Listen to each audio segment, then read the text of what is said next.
So a lot of your roles in the past, you've done some quite extreme sort of method acting and stuff that I've been reading about, like Rock and Roller, where you lost like a load of weight for it and that sort of thing.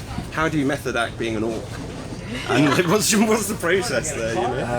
You work with Terry Notary, Yeah. Who taught me to be an ape for Planet of the Apes, taught me to move like Cobra, and I actually put weight on because you got to be heavy. You know, you have to have a weight to your movement. You know, like a bodybuilder almost.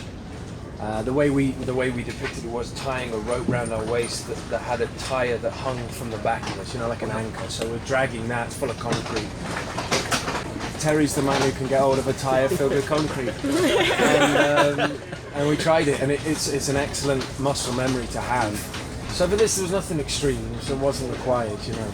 I'm in grey pyjamas covered in dots. But it was excellent fun, as always, working with Terry. Is there any fear to being relegated to only performance capture roles now that you've become kind of an expert on it? I mean, it's deadly to say that I'm an expert having worked with Andy Serkis. So, no, it doesn't feel like relegation, first and foremost. It's a weird thing. I was very much of that field where I watched it and I was like, right, but it's animated, so what's the purpose? And then they showed me side-by-side of Cobra just recently. I did ADR, in fact, yesterday. Yeah, so they showed me a side-by-side, and I mean, I sound like such a pompous ass to say I was mesmerised by my own work, but I was mesmerised by how exact it was. You know, I'd done a lot of work. I know we're here talking about World of Warcraft, forgive me, but I'd done a lot of work on Cobra and his hanging lip, because all of the lab apes, you know, they all had that very similar bottom lip hang, and it's how it's translated into what's been replicated.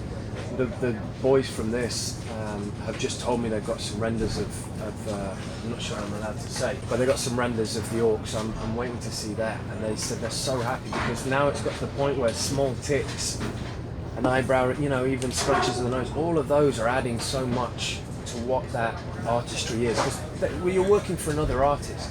You know, when you're doing this motion capture job, you're working for another group of artists who have different deadlines to you, who have to make this. They're animating hair, and they're animating jewellery, and they're animating, you know, wind and leaf fluttering. So for me, it makes me work extra hard. You know, when you've got such a fantastic director to work with, as Duncan, you know, who so many times you have to say that, and you're like, yeah, no, he was fantastic. But with Duncan, it really is, you know. I hope I work with him lots, you know. But I'm been very glad to do what we're doing with the orcs. To work for him alone was a great privilege. You are working for this totally new group, and they are the ones who bring these to life. Because as you'll see tonight, we're standing in front of blue screen and green screen, and they sit for hours on end with their imagination creating water. Outside of the performance that you're putting into this, like, what drew you to the character of Duran? I'm old-fashioned in the sense that it's the people I'm going to get to work with, so it's a life experience first and foremost. I had the opportunity to work with Atlas, and it didn't work out. Unforeseen circumstances. So I wanted to do that. I'd worked with Legendary already, Thomas Toll and John Joshney, who had been so kind to me on Wrath of the Titans, which was really a weird role. It was written as kind of like the buffoon, and then they let me do a little bit with it, so they had a little bit more of a supporting role. So those two teams, which is unusual in the system of studios, it's unusual to have people who are actually avid film fans. You know, Chuck Roven, Alex Gardner, you know, Tom and John. All those guys are avid fans, and they will pick up a little role. Like they saw Black Mirror, which was a show back in England. One episode I did. John had seen The Street, which was another TV show. So they're like, we love you as an actor, and what could you do with this? Which is so nice to be brought into a project that way, that you're already chasing in the first place. So you get through the process. So they all shun you at the beginning. You're like, no, you can't get this role. And then you get the role, and they're like, we really love you in this. And then I couldn't get the role. So those guys, and then to get to work with Duncan, you know, and then little surprises have turned up, like Anna, who plays my wife Tracker. She's been wonderful to work with, and Rob Kaczynski, been another pleasure. Rob was I'm Augury. so sorry. Am I fired? No, there's a very large crane that is going to be running over us if we don't move. Okay. So I would like to suggest that we go back to the lunch tent. A few moments later. Did they make Durotan resemble you at all? No, I had to resemble Durotan's features. You know, he's an orc, so the teeth, the whole thing. It will transpire that the eyes, and that's the funny thing about it, is the eyes. It's like with Cobra. When I was watching Cobra, I was like, oh, so it's just going to be this cool ape. But it's the eyes that come through. It like creeped me out a little bit. I was a little embarrassed. I was like, it's not. It should be cooler than that. It's just my eyes. Oh, that's creepy. So hopefully, Durotan will have the same thing. It's not exactly the same. I like to change it a little bit. Like, after having an orc wife, is it going to be hard to go back to human dating again? It's already hard. I mean, can you make it harder? Yeah. Yeah, it probably will be. The smooching won't be the same. All them teeth. I'm trying to go back and get an English message. You gotta do it. Did you have any experience with the game? Did you know of it? Did you play it anywhere? I am the youngest of 4 brothers. I have a little sister too, just to clarify my rank in the family. 3 older brothers. My oldest brother writes and coding for web pages, city pages, a company he started, and my other brother does the graphic design, and my third brother fixes any computer. So time on the computer was limited to 0 hours a day. I didn't get to touch that computer until Total Annihilation. You know, so I got one run at building some robots, setting up my business. Thanks, yeah. Total Annihilation, dude, that was my favourite. And then I think I got to play again on Half-Life. Yeah. And that was my next... Oh, Hitman first, and then Half-Life. But I can remember just vividly desperate to earn money so that we could have a 3D graphics card that you could read the barcode on Hitman's head. I was like, oh, that'd be amazing. Yeah, so... No. But Rob Kaczynski played. Yeah, he plays a lot. He plays a huge amount. I think he's ranked number 10 or some business.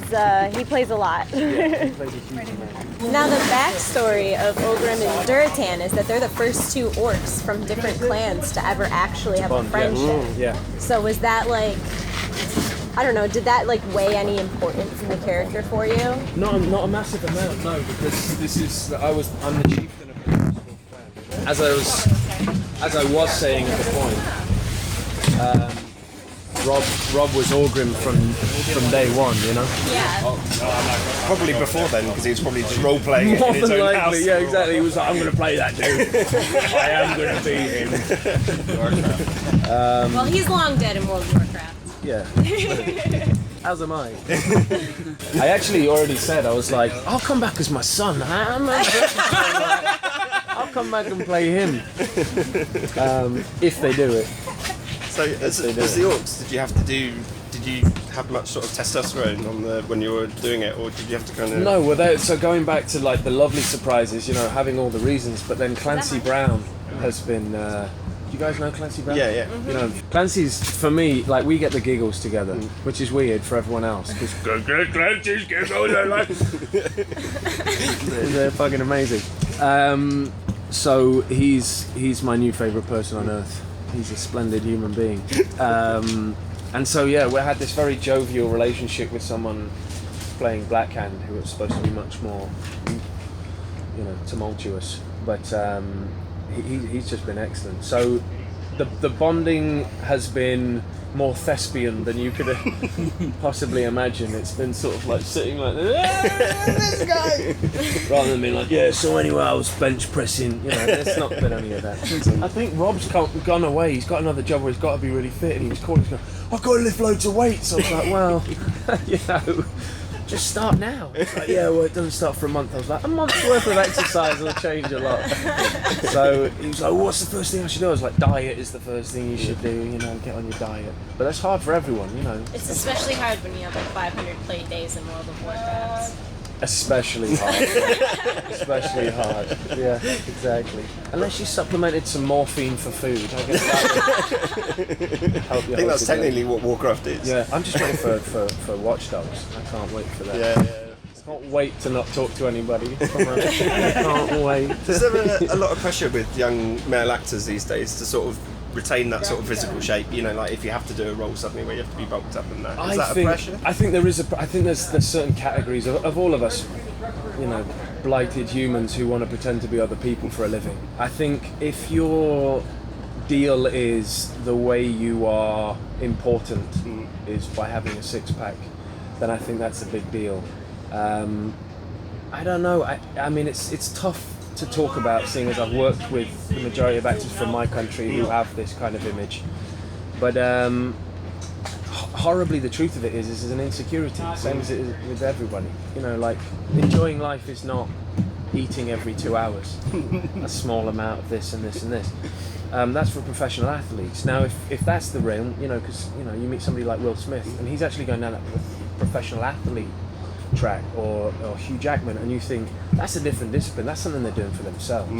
And when it's that, then it's a healthy version. I think when you're trying to supplement it with HGRH or, you know, any other kind of bovine testosterone that your body shouldn't be ingesting, then yeah, it's a weakness in your soul. And I hope those people get to talk to somebody about why something crap happened in their childhood, because it is crap. And it would be nice if you could alleviate that from your soul, because it means you don't pass it on to your own children. So I hope health, and specifically mental health, for the majority of these people. But unfortunately, that's the deal, and you kind of are employed at the moment by your Twitter account and how many times you're willing to take your shirt off. Sometimes, but thankfully jobs like this exist, where it's just you audition, if you're lucky, you get it. And that's kind of how you got to keep on. Does the mocap help you take Hide you out all of the your pack fat. a little Yeah. bit? Like, Yeah, now, I mean, now like, all buff guys can be played by guys like you in grey pajamas. No, it's true enough. I can just draw the it's true six-packs enough. on now, Yeah, exactly. right? You know? It is, yeah. It's very alleviating for that very specific reason, that you're not, you know, you're in grey pajamas, and I've yet to meet the dude who looks cool in grey pajamas, or the chick who looks hot, as it's coined now. So yeah, it's beautiful for that. It's a great element. It lays you very bare, and that's why that was a very thespian experience with my fellow orcs, because it was a little family, and it was very much like those old stories where we sat together and we bonded, and we're looking at the humans like, they haven't bonded like we bonded. They haven't really bonded. They don't even get great. Yeah, they don't even care about each other. We're wearing matching pajamas. Exactly, yeah. I like your yellow dots, because we have different coloured dots sometimes. Yeah, active markers. It's a whole new realm. Talking about your excitement for Watch Dogs coming up. Yes, indeed. Would you want to go to the other side, maybe do some acting for video games? I'd love to. Yeah, you know, for me, it's all experience. I don't know the path. I admire actors who have figured out, like, oh, this is good for my career and this is good. I've been in films where I've been promised this is going to be the best film ever, and we all watched The Prince of Persia, you know. So no, I'm teasing. But we did all watch The Prince of Persia, or half of it. And no, and it's hard. So I don't know that career path. So anything for me that I take as an experience, you know. I'm going to get mauled by Disney for saying that. For the record, my mother-in-law loves that movie. Do you know what? So many people love it. It's No, my one of those mother-in-law wonderful saw it in things. theaters 3 times. No, I'm not kidding. serious. I was like, Chris, you've seen this movie already. She said, it's so good. I have people come up to me and like, I love you in Prince of Persia. I'm like, thank you so much. Was it That's Jake so Gyllenhaal kind. that said It was that? Jake Gyllenhaal. Jake Gyllenhaal. Yeah, I think his abs there did a lot for the success of that movie. His abs were splendid in that movie. Yeah, they were. His shoulders were splendid. And he That was just incredibly hard glistening together. the whole He time. was. We all kept shining in. Up. That was half Jake. of the contract. It's 1:15, time for a shine. We buff him up.